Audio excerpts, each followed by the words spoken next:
Assalamualaikum warahmatullahi wabarakatuh.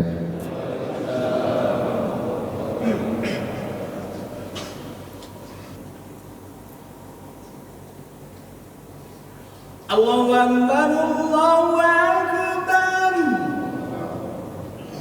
La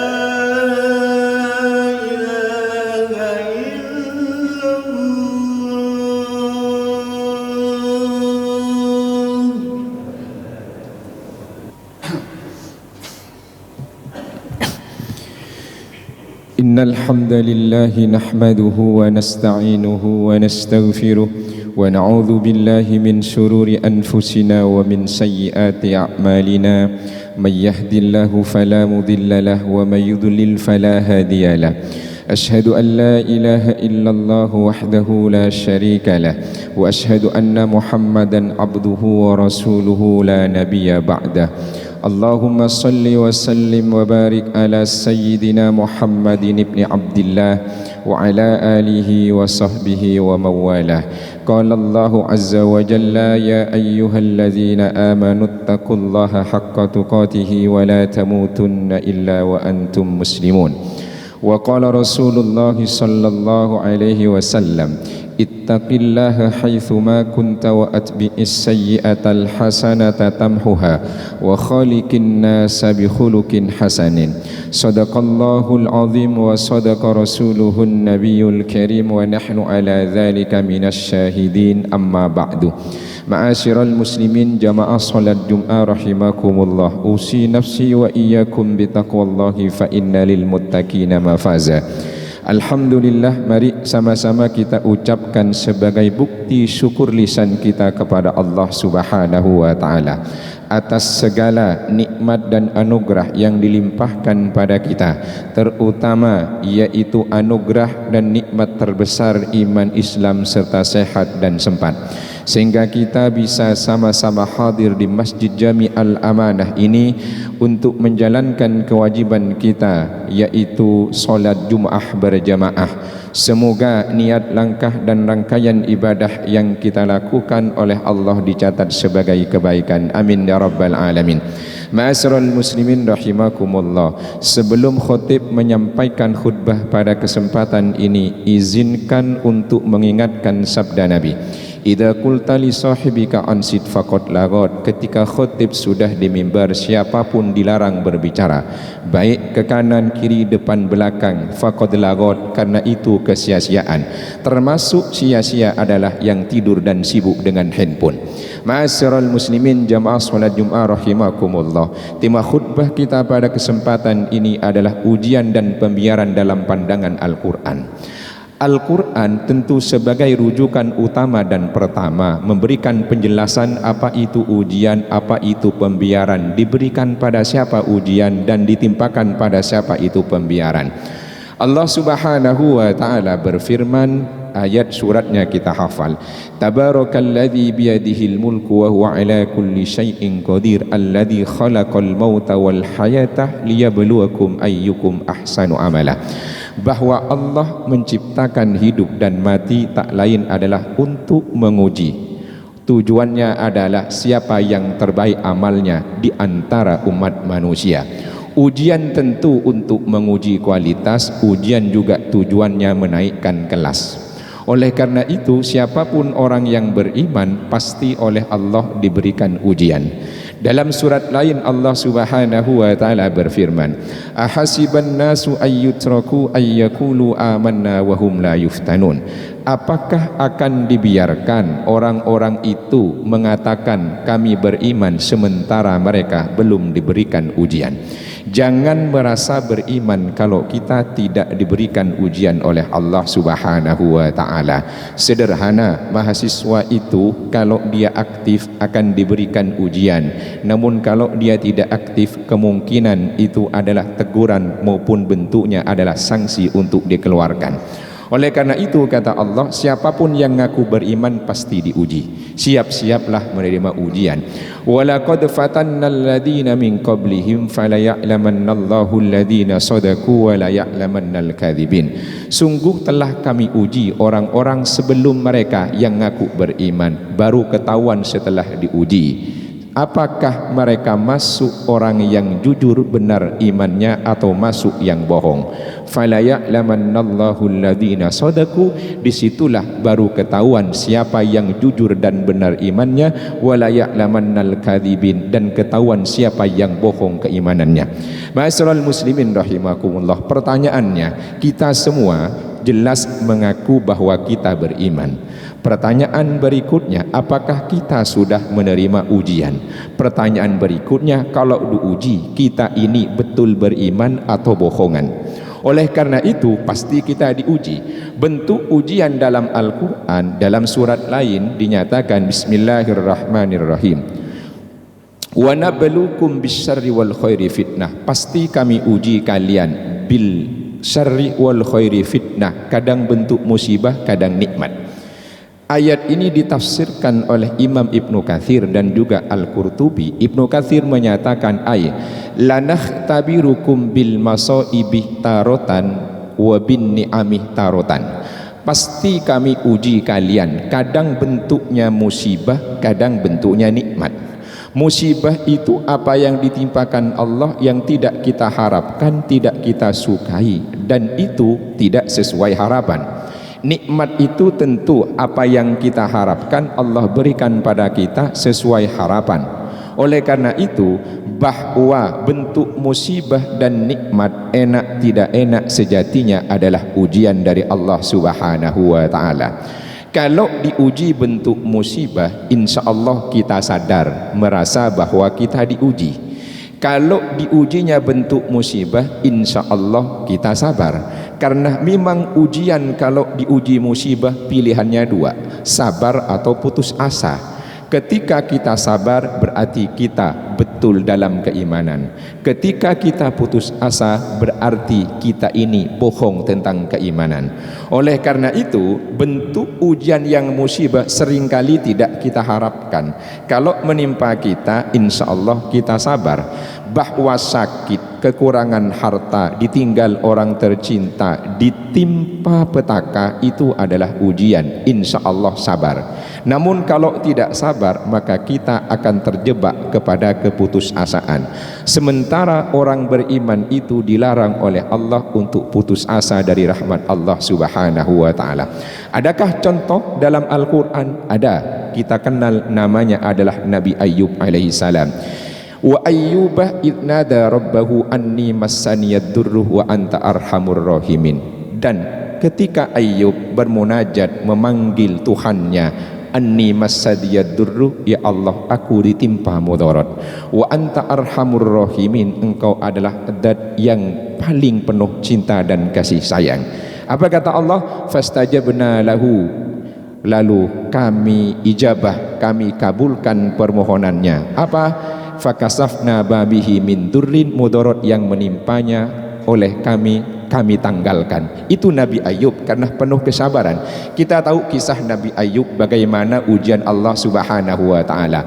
Ini Qurtubi menarik dalam menjelaskan kata masaniyad durruh, aku ditimpa mudarat. Kata Nabi Ayyub, aku diberi nikmat 70 tahun, sementara diberi musibah cuma 7 tahun. Haruskah aku kalahkan syukur yang harusnya aku panjatkan pada Allah karena nikmat 70 tahun dibanding musibah 7 tahun yang hanya 10% dari nikmat yang Allah berikan? Pertanyaannya pada kita, apakah ujian bentuk nikmat yang Allah timpakan pada kita dirasa sebagai ujian lalu kita syukur, atau kita sering menyebut dan mengingat bentuk ujian yang musibah padahal lebih banyak nikmatnya? Itulah kenapa kemudian Nabi Ayyub alaihi salam nampaknya dalam beberapa tafsir dinyatakan malu untuk mengeluh kepada Allah, apalagi mengeluh pada sesama. Hanya mengatakan anni massaniyad durruh, ya Allah saya ditimpa mudarat. Nikmatnya 70 tahun, mudaratnya baru 7 tahun.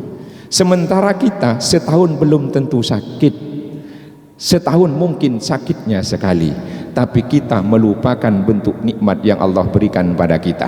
Ma'asyiral muslimin rahimakumullah, bentuk ujian yang kedua adalah yaitu nikmat. Nikmat sehat wal afiat, rizki selalu melimpah, urusan selalu mudah, panjang umur. Itu adalah nikmat, tapi harus ingat itu adalah ujian.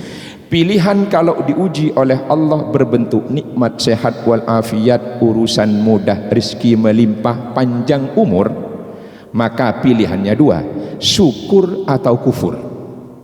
Kalau kita diuji dengan bentuk nikmat, banyak orang lalai dan lupa untuk bersyukur. Bahkan naudzubillah, kata Ibnu Katsir, orang lupa kalau itu ujian, tetapi mengaku itu adalah penghormatan dari Allah. Walakinnahum ya'taqiduna bi annaha karamah. Hanya saja banyak orang yang meyakini bahwa bentuk nikmat yang Allah berikan padanya, sehat wal afiat, panjang umur, urusan mudah, rezeki melimpah, diyakini bi annaha karamah. Itu adalah karamah dan penghormatan dari Allah Subhanahu wa taala untuk dirinya. Ini salah besar. Itu adalah ujian. Sebagaimana contoh dalam Al-Quran berkenaan dengan Nabi Sulaiman, qala hadza min fadli rabbi liyabluwani aashkuru am akfur. Nabi Sulaiman adalah manusia paling kaya, Nabi Sulaiman penguasa yang paling jaya. Bahkan doanya pada Allah minta kekayaan dan kekuasaan yang tidak pernah diberikan pada orang sebelum dan setelah beliau. Tapi apa yang ia pahami? Hadza min fadli rabbi, kekayaan dan kekuasaan ini adalah anugerah dari Tuhanku. Ini banyak tertulis di belakang kendaraan, tapi tidak dilaksanakan. Apa katanya? Liyabluwani, untuk menguji aku, kekayaan, kekuasaan, kemudahan. Aashkuru, apakah aku akan bersyukur? Am akfur, atau aku malah kufur. Artinya banyak orang tidak menyadari ketika diberikan banyak nikmat dirasa itu karomah, padahal itu adalah bentuk ujian. Disinilah manusia banyak terjebak pada kekufuran. Kalau diuji musibah, insya Allah ingat pada Allah Subhanahu wa taala kalau itu diuji. Tapi kalau bentuk ujian nikmat, segala kemudahan, kelimpahan, naudzubillah, seringkali lupa dan lalai kalau itu ujian, tapi merasa adalah penghormatan. Dalam surat lain Allah menyatakan, idza massal insana dzurruh ta'ana li jambihi au qa'iman au qa'ida. Manusia itu kalau sudah tertimpa mudarat, lalu ia ingat aku, doa padaku, tiduran miring, duduk berdiri. Tapi falamma kasafna anhu durrahu, setelah mudarat yang menimpanya kami angkat dari dirinya, marrah, ia lari dariku, ka'allam yad'una ila durrim massah, seakan-akan ia tidak pernah memohon padaku tentang mudarat yang menimpanya. Ma'asyiral muslimin rahimakumullah, ternyata ujian terberat yang sering membuat kita lalai bukan bentuk musibah, tapi bentuk nikmat-nikmat yang Allah berikan pada kita. Oleh karena itu, hati-hatilah bahwa segala nikmat yang Allah berikan itu sejatinya adalah ujian, bukan penghormatan. Ketika kita lalai, lupa bersyukur, namun kufur, tapi tetap sehat wal afiat, tetap urusan mudah, panjang umur, rizki selalu melimpah, tapi tidak bersyukur, kufur, hati-hati. Disinilah oleh Allah diberlakukan pembiaran.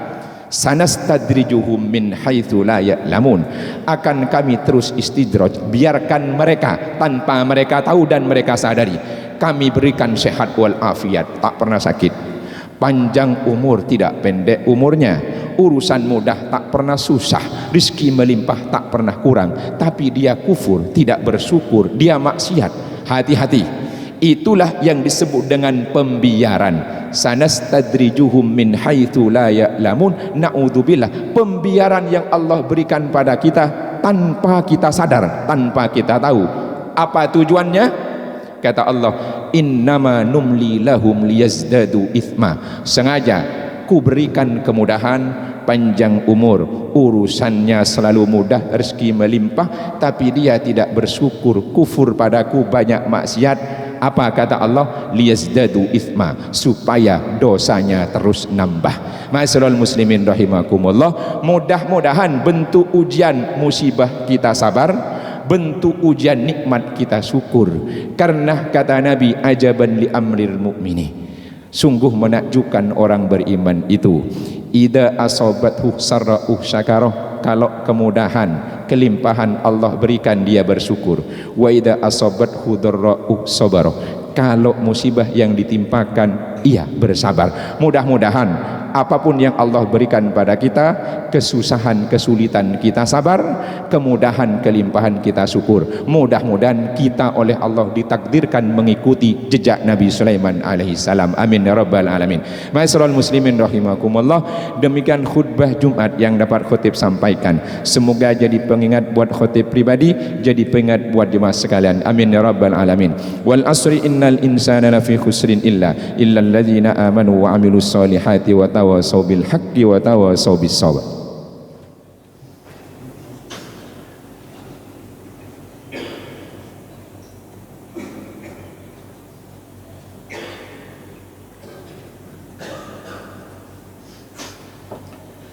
Alhamdulillahilladzi ja'alana minal mu'minina al-muttaqina as-sabirin asy-syakirin. Asyhadu an la ilaha illallahul ladzi arsala sayyidal anbiya'i wal mursalin wa asyhadu anna Muhammadan abduhu wa rasuluhu khatamun nabiyyin.